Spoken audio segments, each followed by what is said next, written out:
आ गया आ गया आ गया। जी हाँ भाई साहब, जी हाँ बहन जी, आ गया आपके गांव शहर गली मोहल्ले आपके घर के सामने दीप कुमार इलेक्ट्रिक मिस्त्री का प्रचार गाड़ी। आ गया दिल चुराने मैं आ गया। जी हाँ, दीप कुमार भाई कूलर, पंखा, मिक्सी, अलमारी, संदूक पेटी एवं रेडियो का रिपेयरिंग करते हैं।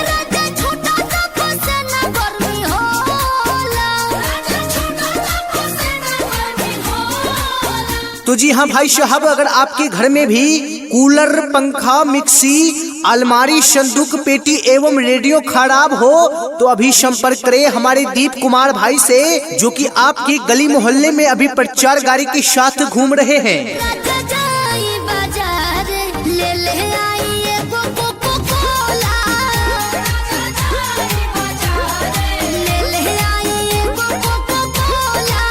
आइए आइए भाई साहब, आइए हमारे दीप कुमार इलेक्ट्रॉनिक मिस्त्री से अपना कूलर, पंखा, मिक्सी, अलमारी, संदूक पेटी, रेडियो रिपेयरिंग करवाएं बाजार से सस्ता।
किसी भी प्रकार की इलेक्ट्रॉनिक सामान का रिपेयरिंग करवाना हो तो उसे बाजार ले जाने की जरूरत नहीं है। होम सर्विस देते हैं हमारे दीप कुमार इलेक्ट्रिक मिस्त्री।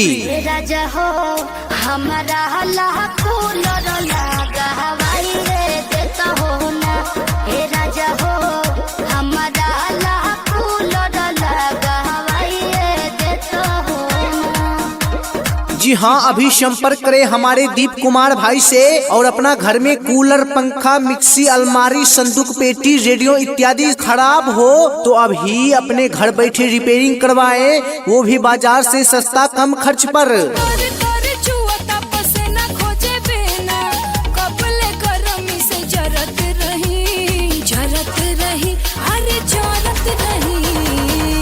जी हाँ भाई साहब, दीप कुमार इलेक्ट्रॉनिक मिस्त्री जो कि आपकी गली मोहल्ले में अभी खड़े हैं। अगर आपको भी घर में किसी भी प्रकार का इलेक्ट्रॉनिक सामान खराब हो, जैसे कूलर, पंखा, मिक्सी, अलमारी, संदूक इत्यादि भी रिपेयरिंग करते हैं।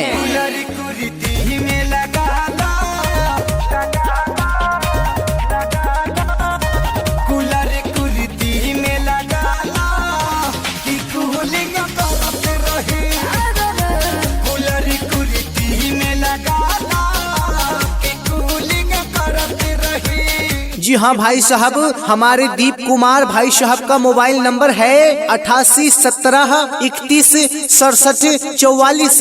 जी हाँ, एक बार फिर से नंबर नोट करें, 88 17 31 67 44।